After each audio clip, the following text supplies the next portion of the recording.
everybody, it is Cody Columburo with Cooking with Cojones, and tonight we are having beef tenderloin sandwiches. We're also having some pan-fried potatoes and onions, and we're going to do all this on the Kudu grill. If you remember the last episode, I talked about cutting up a whole tenderloin roast. Well, this is the center of that tenderloin. I trimmed it up. The trimmings went into Philly cheesesteak meat. The tail end of it, that's really large, went into some steaks that I vacuum sealed, and I placed those in the freezer for later. With regards to the potatoes, we've got some boiling water over here, just enough to cover the potatoes. We've cut the potatoes in about 1/4 inch slit rounds here, and we've got those boiling in there. It's salted water. You only want to boil them about 4 minutes, just so they're softened up, but they're still a little bit crispy. They'll finish cooking on the Kudu in the cast iron skillet. I've also thinly cut some yellow onion here that'll go in the skillet with it, along with some parsley at the end. Right now we're going to do a kind of a coating for this tenderloin before it goes on the rotisserie, and that coating is going to be made out of some German mustard that I've got, some garlic powder. We'll add a little bit there.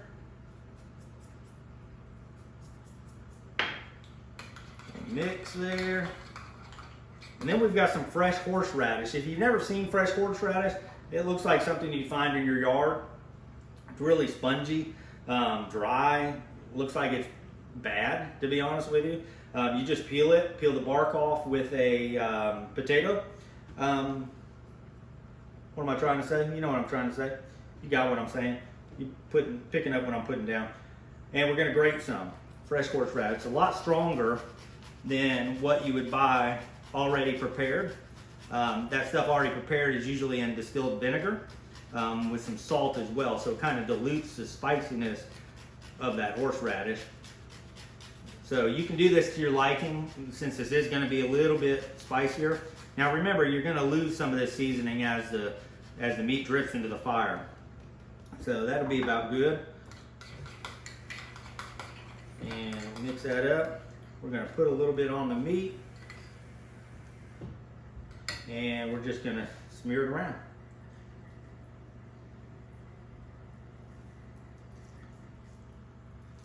Like so, and this will create a nice crisp on it, and a wonderful flavor that'll go onto that sandwich. While we're at it, we're going to take a little bit of this mustard and some mayonnaise, and we'll take the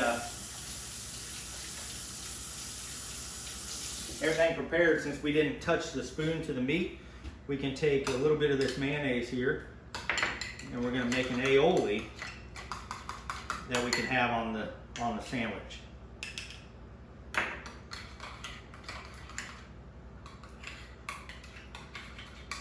We can add some fresh herb to that as well. Cut some parsley, clump there. Drop half of it.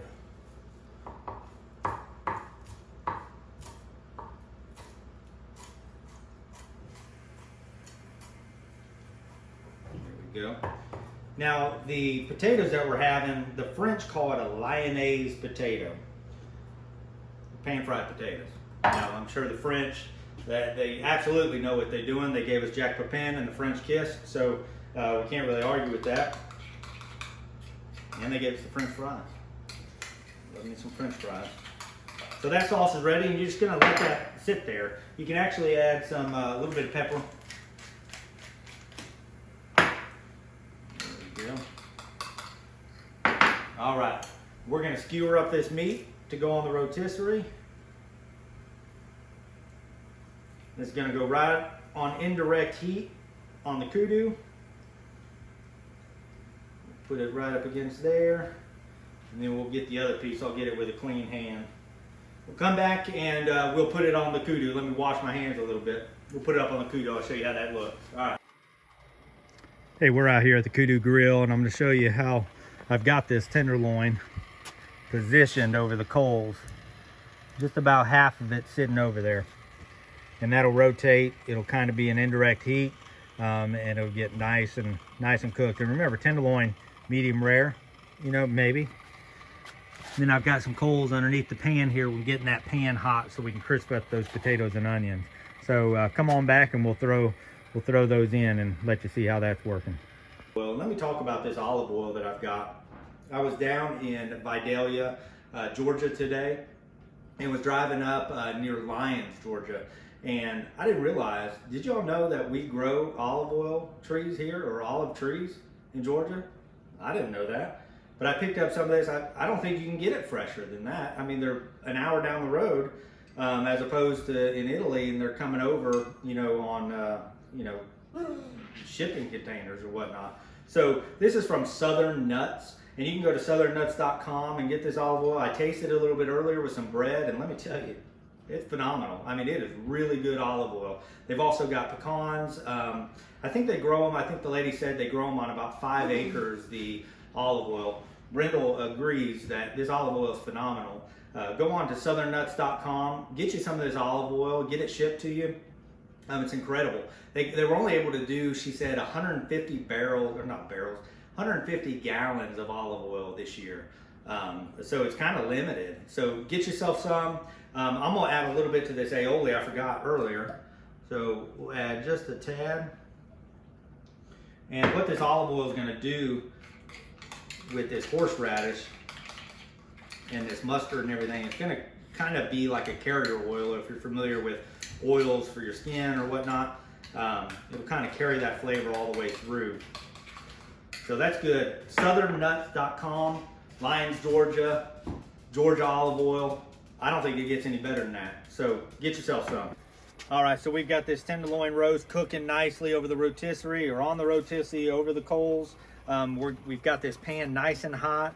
We're gonna throw some of this Georgia Gold olive oil from Southern Nuts. Go to southernnuts.com, get you some. No, they're not paying me anything.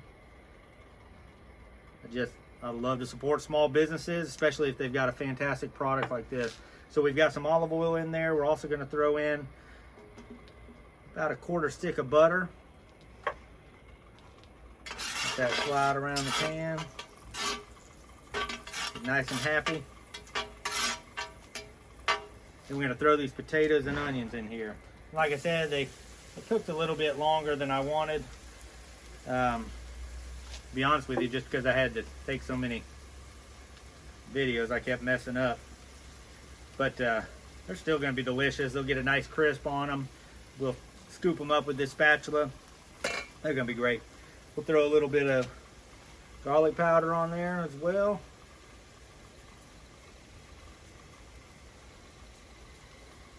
Dust from heaven there.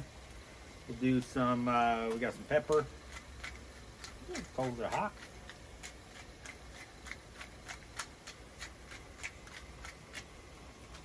There. Salt. Remember, we're not going to add the parsley just yet.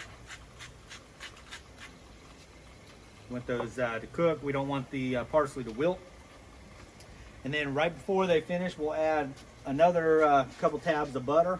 We'll add that parsley. We'll toss it around, and it'll be heavenly. This tenderloin here will probably be done maybe another 10 minutes or so. So come on back. We'll eat. Alrighty, everybody, we are back from the Kudu grill, and we've got the tenderloin roast sitting here. It's rested about 10 minutes. We've got the potatoes here, the lyonnaise potatoes, which I let cook too long in the boiling water, so now they're just lion potatoes. So, but they're still going to taste delicious. They're going to taste exactly the same. They're just not going to look as nice. So we're going to assemble the sandwich here. We've got the a little Portuguese roll. Got that aioli that we made earlier with the mustard and the parsley. Good coat on that. We've got, we'll put the cheese on here in a second. We've also got some roasted red peppers, and we're gonna put a little bit of that fresh horseradish on there as well. We'll scoop some potatoes onto the plate.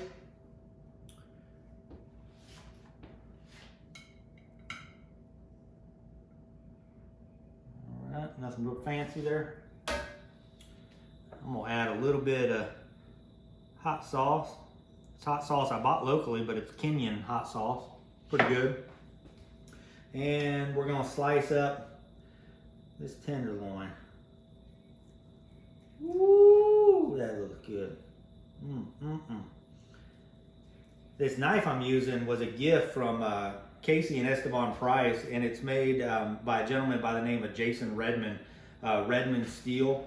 You can contact him at jasonKredmond@gmail.com and order you one of these knives.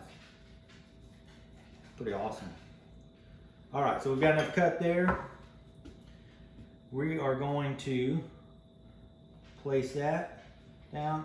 Actually, put a little bit of aioli on the bottom bun here as well. Not as much.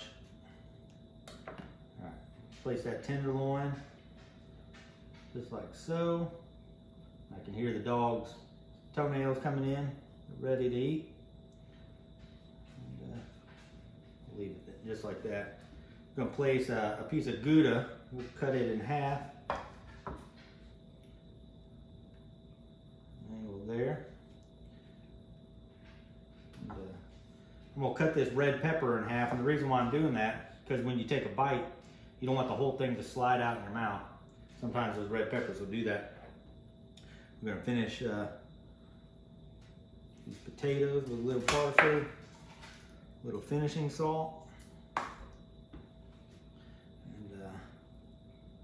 Put it up there like that.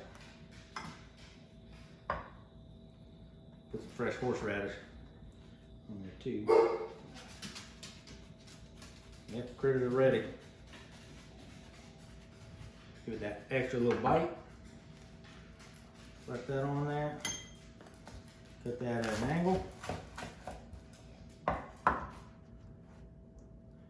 There you go. Tenderloin filet sandwich with pan-fried potatoes and onions and parsley, all on the Kudu grill.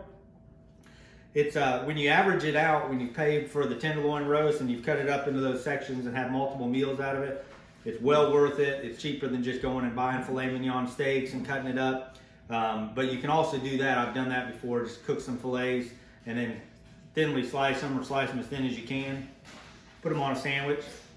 Delicious. Remember, Jason Redmond, Redmond Steel, JasonKredmond@gmail.com, and what was this? Southern Nuts, southernnuts.com.